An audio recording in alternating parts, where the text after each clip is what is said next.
The phone call came at 3 in the morning. David Matthews sat up in his empty bed, the blue glow of his smartphone cutting through the darkness of his Denver apartment. The name on the screen made his heart skip. Lila. He hadn't heard from her in 6 months, not since that whirlwind week in Bangkok that had felt like stepping into another man's life entirely. His thumb hovered over the answer button, memories flooding back of jasmine-scented nights and promises whispered in broken English. When he finally swiped to accept the call, her voice came through tears and desperation. "David, I need to tell you something. I'm pregnant and the baby is yours." The words hit him like a physical blow. 53 years old, recently widowed after 30 years of marriage to Sarah, and now this. His hands trembled as he gripped the phone tighter. The silence stretched between them across continents, filled with the weight of everything this meant. His carefully rebuilt life, his late wife's memory, his grown children who were still processing their mother's death. Everything suddenly felt fragile, hanging by threads he couldn't see. Before we continue with David's story, if you're finding this tale compelling, please hit that subscribe button. Stories like these, real, raw, and sometimes shocking, are what we share here, and your support helps us bring more truth to light. David Matthews had never imagined his life would take such a turn. Born and raised in Colorado, he'd built what most would call the American dream. A successful career in telecommunications, a beautiful wife who'd stood by him through every challenge, 2 children who'd grown into remarkable adults.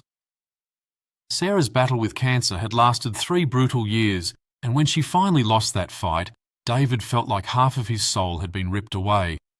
The house they'd shared for 25 years became a mausoleum of memories, her coffee cup still in the kitchen sink, her books dog-eared and waiting on the nightstand, her perfume lingering in the closets like a ghost refusing to leave. His children, Mark and Jennifer, had been worried about him. The man who'd once been the life of every barbecue, who'd coached Little League and taught them to drive stick shift in empty parking lots, had become a shadow of himself. He'd go days without speaking to another human being, surviving on takeout and old movies, wearing the same clothes until his daughter would show up unannounced to force him into the shower and into clean shirts. It was Mark who'd suggested the trip, not as therapy, but as an awakening. "Dad, you need to remember who you are outside of being her husband," he'd said, the words cutting deeper than any scalpel. "She wouldn't want you to disappear like this." The business trip to Thailand had been perfectly timed. His company needed someone to oversee a new telecommunications contract in Bangkok, and David volunteered before anyone else could raise their hand. It felt like running away, and maybe it was, but sometimes running towards something unknown is the only way to stop running from what you've lost. Bangkok hit him like a fever dream. The heat, the chaos, the colours so vivid they hurt his eyes after months of seeing the world in shades of grey. Everything smelled of spices and exhaust and life moving at a pace that demanded you either keep up or get swept away. He'd been in Bangkok for 3 days, conducting meetings during the scorching afternoons and returning to his hotel room to stare at CNN and room service menus when he met her. Lila worked at the high-end restaurant where his business partners had taken him for dinner, not as a server but as something more sophisticated, a hostess who spoke 4 languages and seemed to glide between tables like she owned the place. She was 28, though she looked younger, with the kind of beauty that seemed effortless until you realised how much careful attention went into every detail. Her English was accented but precise, and when she smiled at him during introductions, David felt something stir in his chest that he'd thought had died with Sarah. That first conversation lasted 47 minutes. He knew because he kept checking his watch, amazed that he was actually talking to someone who wasn't asking about quarterly reports or offering condolences he no longer wanted to hear. Lila asked about Colorado, about snow. She'd never seen snow, she said, touching his arm with fingers that felt like electricity. She told him about growing up in rural Thailand, about working her way to Bangkok through jobs that demanded she be smarter than everyone assumed she was. There was something in her eyes, a hunger that reminded him of his younger self, back when everything felt possible and the world seemed designed for his success. When she asked if he'd like to see the real Bangkok, not the sanitised version his business partners had shown him, David surprised himself by saying yes. That night, she led him through markets that stayed open until dawn, where vendors sold everything from silk scarves to live scorpions, where the air was thick with grease and incense and the laughter of people who understood something about joy that David had forgotten. They ate from street carts, Lila laughing at his attempts to handle chopsticks, teaching him Thai phrases that probably meant something different than what she told him they meant. When she kissed him outside a temple where monks had been chanting since before the sun set, David felt like he was cheating on a ghost, and for the first time in 2 years, he didn't care. Lila moved through David's week in Bangkok like a whirlwind, transforming what should have been another business trip into something that felt like stolen time. She knew the city in ways that amazed him, which taxi drivers wouldn't cheat foreigners, which restaurants serve food that wouldn't send him to the hotel doctor, which temples offered the kind of peace that doesn't come from guidebooks. More than that, she seemed to know him in ways that startled him awake at night. She'd watch him during dinner and ask why he looked sad when he thought no one was paying attention. She'd take his hand when they walked through crowded streets, not possessively, but like an anchor keeping him tethered to something real. The physical connection between them was immediate and overwhelming. David hadn't touched another woman since Sarah's diagnosis, hadn't even considered the possibility. His body felt foreign to him, like he was borrowing someone else's skin, someone younger and more reckless. Lila's apartment was a studio on the 11th floor of a building with no elevator, filled with textbooks in multiple languages and photographs of family members whose names she whispered to him like secrets. She was working toward a business degree, she told him, saving money for classes by working at the restaurant and teaching English to children on weekends. Her dreams were precise and ambitious. She wanted to start an import business, bringing Thai crafts to international markets, building something that would let her take care of her parents, who still lived in the village where she'd been born. But even in those honey days, there were moments that felt slightly off-key. Phone calls she'd take in rapid Thai while stepping onto the balcony, conversations that ended abruptly when he entered the room. Small things, inconsistencies in stories about her family, expensive jewellery that she claimed was fake, a way of watching him sometimes like she was calculating something he couldn't see. David pushed these observations away, telling himself he was being paranoid, that grief had made him suspicious of good things. When you've lost everything that mattered, it's hard to trust anything that feels like a gift. Their last night together was supposed to be a farewell dinner at the restaurant where they'd met. Instead, Lila took him to her favourite spot, a rooftop bar where Bangkok spread out below them like a circuit board, all lights and movement and electronic music that thrummed in their chests. She drank more than usual that night, switching between English and Thai as she talked about her plans, her family, her fears about the future. At some point, she started crying, though she wouldn't explain why. David held her against his chest, feeling her tears soak through his shirt, wanting to promise her things he had no right to promise, wanting to stay in Bangkok forever, or take her home to Colorado, or do anything that would keep this feeling alive. When they made love that night, it felt different, more desperate, like she was trying to memorize him through her skin. She whispered things in Thai that he pretended to understand, traced patterns on his chest with her fingertips, like she was writing messages only she could read. In the morning, when his alarm went off at 5:30 for his flight back to Denver, she was already awake, sitting by the window and smoking a cigarette he didn't know she'd started. "I wish you didn't have to go," she said without looking at him, and David felt his heart crack in ways it hadn't since Sarah's funeral. The goodbye at the airport was supposed to be final. They both knew it, a beautiful week that would live in memory, untainted by the complications of real life. Lila kissed him like she meant it, pressed a small Buddha pendant into his palm, and told him to remember Thailand whenever he needed to feel alive again. David watched her walk away through the terminal, her figure getting smaller until she disappeared into the crowd, and felt something settling back into place in his chest. The fantasy was over. Real life was waiting in Denver, with his empty house and his worried children and his job that would require him to pretend this week had never happened. Returning to Denver felt like stepping back into black and white after a week of Technicolor. His house looked smaller somehow, filled with Sarah's things and the careful quiet of a man living alone. Mark and Jennifer noticed the change in him immediately. There was colour in his face again, a lightness in his step that had been missing since their mother's death. They didn't ask questions, but David could see them exchanging looks, worried that any probing might send him back into the darkness he'd been carrying. His work colleagues made jokes about Thai massages and exotic adventures, but David deflected with the skill of a man who'd learned to guard his privacy in a world that felt invasive. For 3 months, Lila existed in his memory like a beautiful secret. He didn't try to contact her, and she didn't reach out to him. This felt right, clean, honest, preserving something perfect by leaving it untouched. But late at night, when the house felt too quiet and Sarah's absence pressed against him like a physical weight, David would hold the Buddha pendant Lila had given him and remember what it felt like to want something again, to feel desired by someone who didn't know him as half of a couple or as a man defined by loss.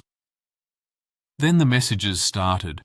First, a simple, "Hello, how are you?" through Facebook Messenger.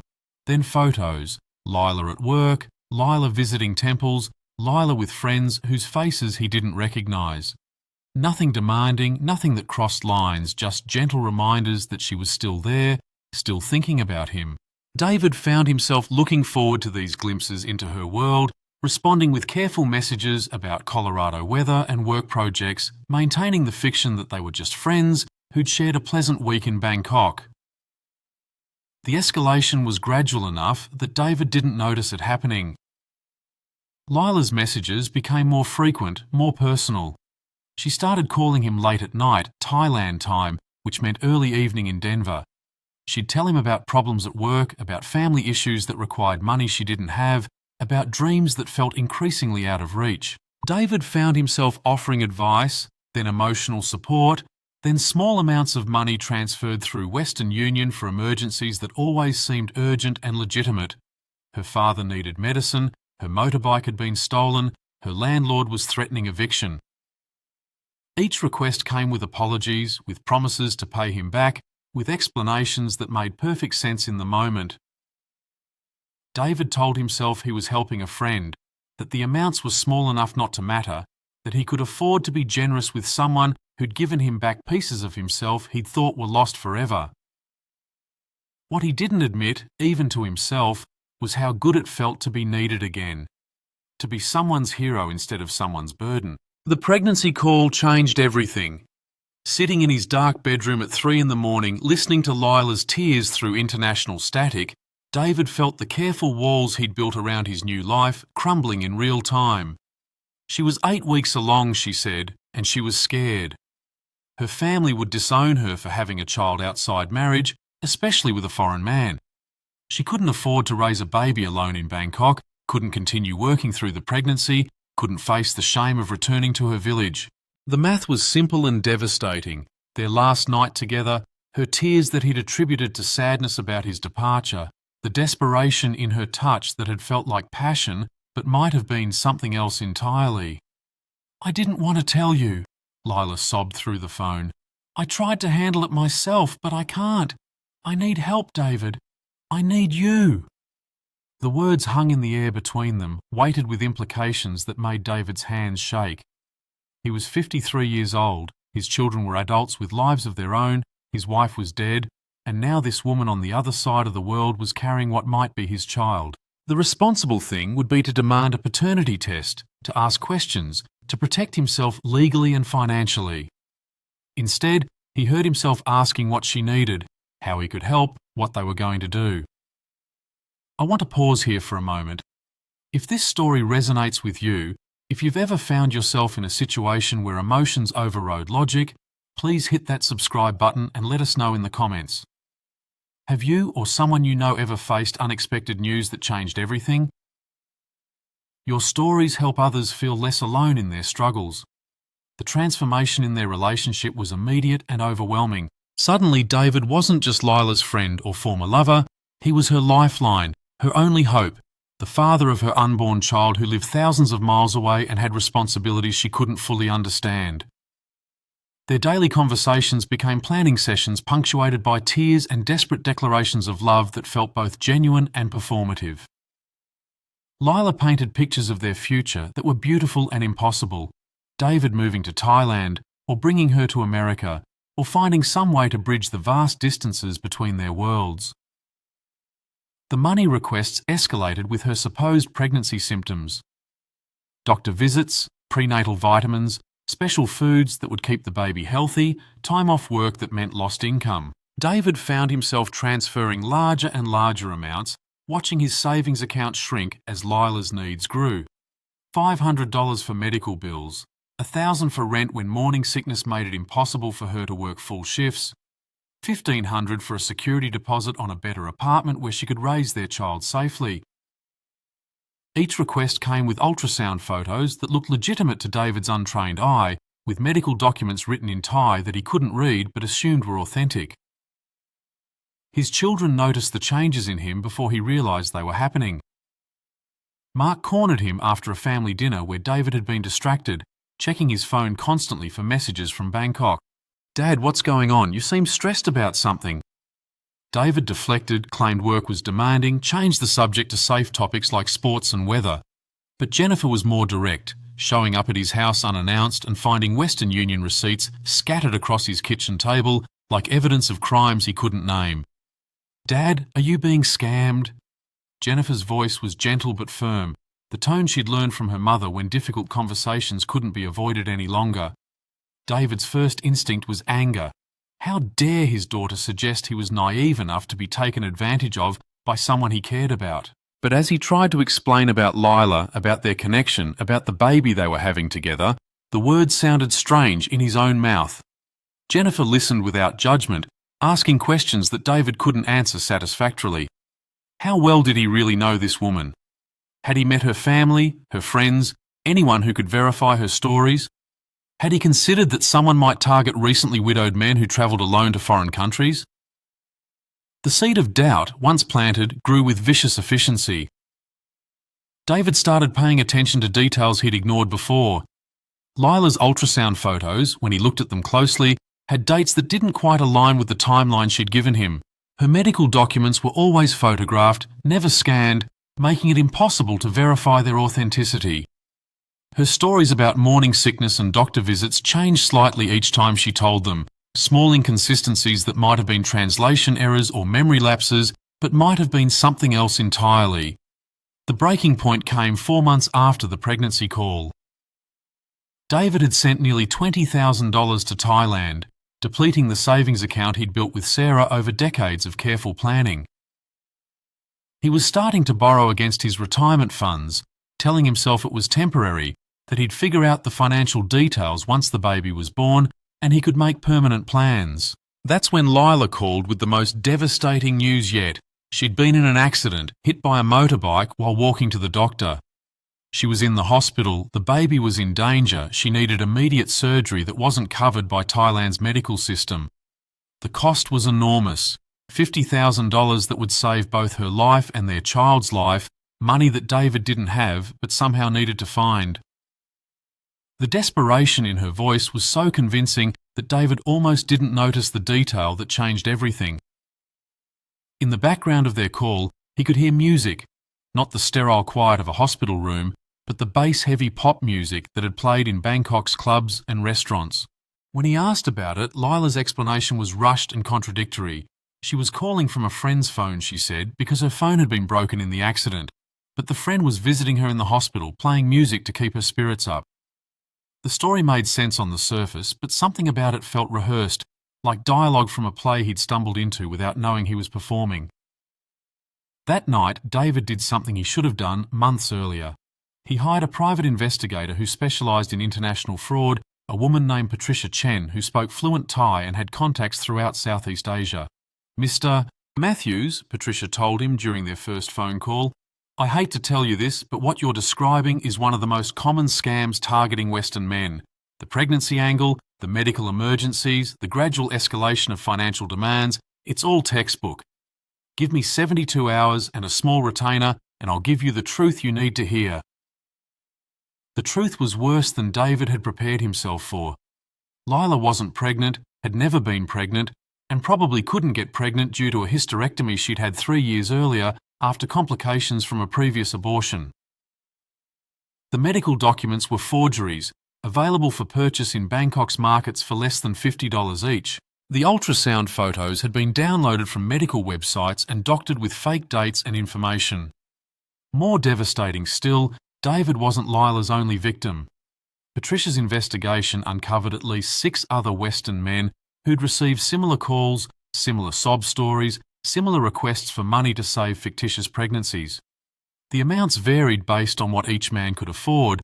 David's contributions were actually on the higher end, suggesting that Lila had researched his financial situation more thoroughly than he'd realised. But the detail that hurt most was this. Lila's real name was Siraporn Thanakit, and she wasn't struggling to make ends meet in Bangkok. She owned a successful business importing electronics from China, lived in a luxury condominium in one of Bangkok's most expensive districts, and drove a car that cost more than David's annual salary. The sad story about growing up in rural poverty, about working multiple jobs to pay for business school, about supporting elderly parents, all of it was fiction, crafted specifically to appeal to men like David, who'd built their identities around being providers and protectors. The confrontation, when it came, was surreal in its banality. David called Lila, Siraporn, with Patricia's report in front of him, his hands shaking with anger and heartbreak and something that felt like relief. When she answered the phone with her usual breathless, "Hello, darling," David felt like he was talking to a stranger wearing the voice of someone he'd loved. He read her the facts Patricia had uncovered, waiting for denials or explanations or some desperate attempt to maintain the fiction they'd built together. Instead, there was silence. Long, heavy silence punctuated by what sounded like traffic in the background. When Siraporn finally spoke, her voice was different, colder, more calculating, empty of the warmth and vulnerability that had made David feel necessary and wanted. "So now you know," she said simply. "What are you going to do about it?" The question hung between them like a challenge. David had expected tears, apologies, some acknowledgement of the pain she'd caused. Instead, she sounded almost bored, like this conversation was an inconvenience in her day rather than the destruction of everything he'd believed about their relationship. The next 20 minutes were the most brutal of David's life since sitting in oncology waiting rooms during Sarah's treatment. Siraporn laid out the situation with business-like efficiency. She had recordings of their phone conversations, copies of their text messages, photographs from their week together in Bangkok. If David caused problems for her, if he went to authorities, if he tried to warn other potential victims, if he made any attempt to recover the money he'd sent, she would make their relationship public. She would send evidence of their affair to his children, to his former colleagues, to anyone whose opinion mattered to him. She would claim he'd promised to marry her, that he'd abandoned her when she needed him most, that he was the kind of man who took advantage of young women in foreign countries. "You Americans are all the same," Siraporn said, her English suddenly precise and unaccented. "You think you can buy love with your money and your passports. You think women like me should be grateful for whatever attention you give us. The truth is, David, you got exactly what you paid for. You wanted to feel young again, wanted to feel desired, wanted to believe you were rescuing someone who needed you. I gave you all of that. The fact that it wasn't real doesn't mean it wasn't worth the price." The blackmail was subtle but clear. David could pursue justice, could try to expose Siraporn's operation, could attempt to warn other men about her methods. But the cost would be his reputation, his relationships with his children, his carefully maintained privacy about the grief and loneliness that had driven him into her arms. She knew with devastating accuracy that men like David would rather lose money than lose face, would rather be quietly victimised than publicly humiliated. For 3 weeks after that final phone call, David barely left his house. He told his children he had the flu, told his work he was taking personal time, told himself he was processing what had happened and deciding how to move forward. In reality, he was paralysed by shame and anger and a grief that felt different from losing Sarah, but somehow just as profound. He'd been mourning the death of love. Now he was mourning the death of trust. The realisation that his judgment had been compromised by loneliness and hope in ways that might have permanent consequences. The money was gone. Patricia had confirmed that recovering funds sent voluntarily through international transfers was virtually impossible, even with evidence of fraud. David's savings were depleted, his retirement plans were disrupted, and his children were asking increasingly pointed questions about his financial situation and mental state. Worse than the financial damage was the psychological impact. Every emotion he'd felt during his time with Siriporn now felt suspect, tainted by the knowledge that it had been manufactured and manipulated. Had any of it been real? Had she felt anything genuine for him even briefly? Or had he been nothing more than a walking ATM from the moment they'd met? The turning point came when David found himself researching flights to Bangkok, planning a confrontation that he knew would be pointless and potentially dangerous. That's when he realised how completely Siriporn had gotten into his head, how she'd made him feel responsible for her well-being even after he knew she was victimising him. The urge to save her, to believe there was some explanation that would make everything make sense, was still there despite all evidence to the contrary. It was Jennifer who snapped him out of this spiral, arriving at his house unannounced and finding him surrounded by printouts of flight schedules and hotel reservations. "Dad, you're scaring me," Jennifer said, sitting down beside him on the couch where he'd been sleeping for days, unable to face the bedroom he'd shared with Sarah. "Whatever happened in Thailand, whatever this woman did to you, going back there isn't going to fix it. It's going to make everything worse." Her voice was gentle but firm, carrying the authority of someone who'd inherited her mother's ability to cut through confusion and focus on truth. "You need help, Dad, professional help, and you need to tell us what's really going on." The confession, when it came, felt like surgery without anaesthesia.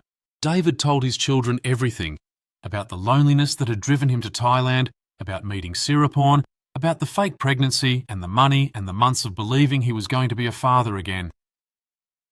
Mark and Jennifer listened without judgment, asking practical questions about finances and legal options, but David could see the pain in their eyes, not just disappointment in his choices, but genuine anguish at seeing their father so completely taken advantage of during his most vulnerable period. "The money doesn't matter," Mark said finally, after David had finished explaining the full scope of his losses. "Money can be replaced. What matters is that you're okay, that you're safe, that you don't let this destroy what Mum spent 30 years helping you build." The reference to Sarah was deliberate and devastating. David realised that his children weren't just worried about the scam. They were worried that his grief had made him into someone their mother wouldn't recognise, someone who made decisions based on desperation rather than wisdom. Recovery began with small, practical steps. David worked with a financial advisor to restructure his retirement plans, accepting that he'd need to work longer than anticipated, but acknowledging that the damage wasn't irreversible. He started seeing a therapist who specialised in grief counselling, someone who helped him understand that his vulnerability to Siriporn's manipulation wasn't a character flaw, but a natural consequence of loss and isolation. Most importantly, he stopped trying to make sense of Siriporn's motivations or preserve any romantic illusions about their relationship. The legal options were limited but not non-existent. Patricia Chen connected David with international law enforcement agencies that tracked romance scams, and his case became part of a larger investigation into Siriporn's operation. David learned that he was one of dozens of victims, men from America, Australia, and Europe who'd all received variations of the same script, the same fake medical emergencies, the same manipulative blend of desperation and desire. The scope of Siriporn's business was staggering. She'd stolen hundreds of thousands of dollars over several years, using the money to fund a lifestyle that would have been impossible through legitimate means. But perhaps more important than any legal resolution was David's gradual understanding of why he'd been so vulnerable to Siriporn's approach. The therapist helped him see that his grief for Sarah had created a perfect storm of loneliness, guilt about moving forward, and desperate hunger for connection. Siriporn hadn't just targeted his wallet, she'd targeted his fundamental human need to feel necessary, desired, and capable of protecting someone he loved. The fake pregnancy wasn't just about money, it was about giving David a purpose that felt bigger than his own healing. 6 months after learning the truth about Siriporn, David was finally able to talk about the experience without feeling like he was confessing to crimes. He'd joined a support group for scam victims, discovering that his story wasn't unique and his shame wasn't necessary.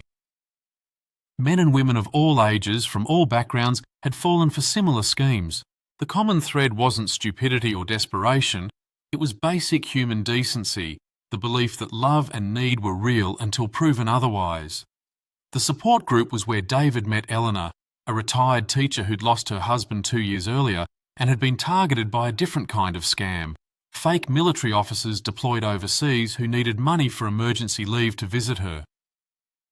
Eleanor's losses had been smaller than David's, but her emotional journey was remarkably similar.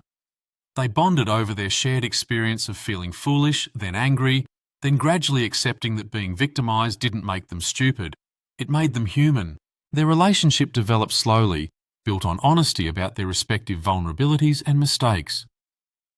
Eleanor had also struggled with guilt about moving forward after her husband's death, had also found herself hungry for connection with someone who hadn't known her as half of a couple.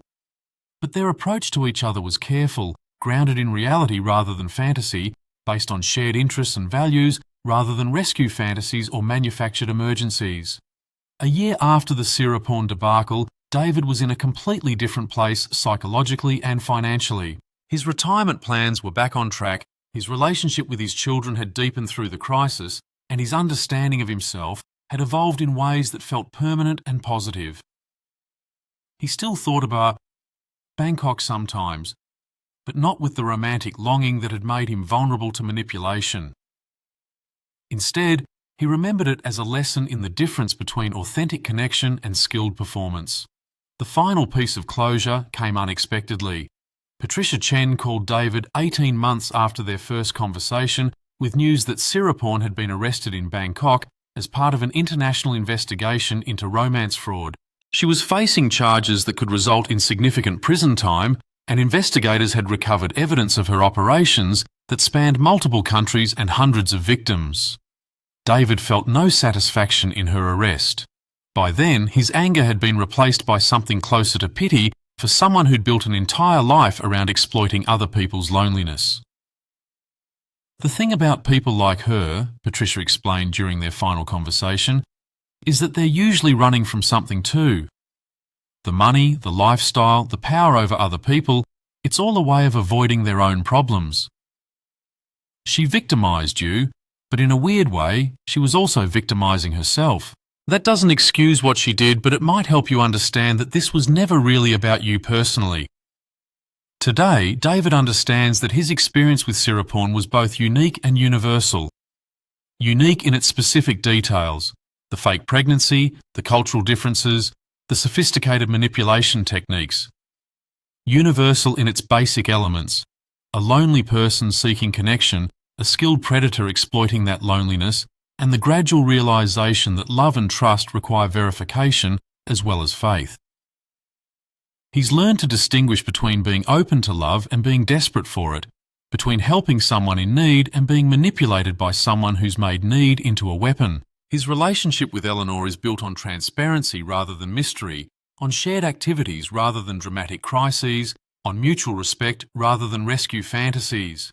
They both understand that real love doesn't require emergency financial transfers or international travel to prove its authenticity.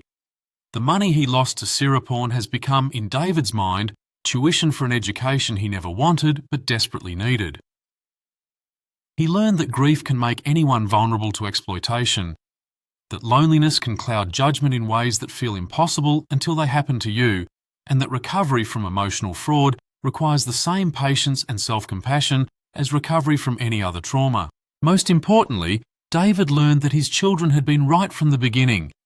Sarah wouldn't want him to disappear into darkness, but she also wouldn't want him to compromise his values or safety in his search for light. The love he'd shared with his wife for 30 years had taught him what authentic connection felt like. His vulnerability to Siriporn's manipulation hadn't erased that knowledge, it had just temporarily clouded his ability to access it. The story David tells now, in support groups and to friends who worry about online dating and international travel, isn't one of victimhood or shame. It's a story about resilience, about the human capacity to recover from betrayal and learn to trust again, more wisely but no less fully. He doesn't regret the week he spent with Siriporn in Bangkok. It was beautiful, and it served its purpose of reminding him that he was still capable of feeling alive. What he regrets is allowing that week to become something it was never meant to be, letting fantasy overtake reality until the cost became unbearable. If you're watching this and you've experienced something similar, whether it's romance fraud, investment scams, or any other situation where someone exploited your trust and goodwill, know that you're not alone and you're not stupid. Predators are skilled at what they do precisely because they target our best impulses rather than our worst ones. They exploit our capacity for love, generosity, and hope because those are strengths, not weaknesses. Recovery is possible, trust can be rebuilt, love can be found again, more safely and more authentically than before. The key is learning to verify without becoming cynical, to remain open without becoming naive, to understand that protecting yourself doesn't mean closing yourself off from genuine connection. David's story continues, but it's no longer defined by what Siriporn took from him. It's defined by what he's built since then. Stronger relationships with his children, a healthier understanding of grief and healing, a partnership with Eleanor that's grounded in reality rather than fantasy, and a sense of purpose that comes from helping other people avoid the traps he fell into. The Buddha pendant Siriporn gave him still sits in his desk drawer, not as a reminder of their relationship, but as a symbol of the difference between authentic spirituality and manufactured meaning. Real peace, real love, real connection can't be purchased or performed. They have to be cultivated through honesty, patience, and the courage to remain vulnerable despite the risks that vulnerability entails. If this story has resonated with you, please subscribe to our channel and share your own experiences in the comments below. Stories like David's remind us that healing is possible, that wisdom can emerge from pain, and that our worst experiences can become the foundation for our strongest growth. Keep watching for more real stories about resilience, recovery, and the endless human capacity for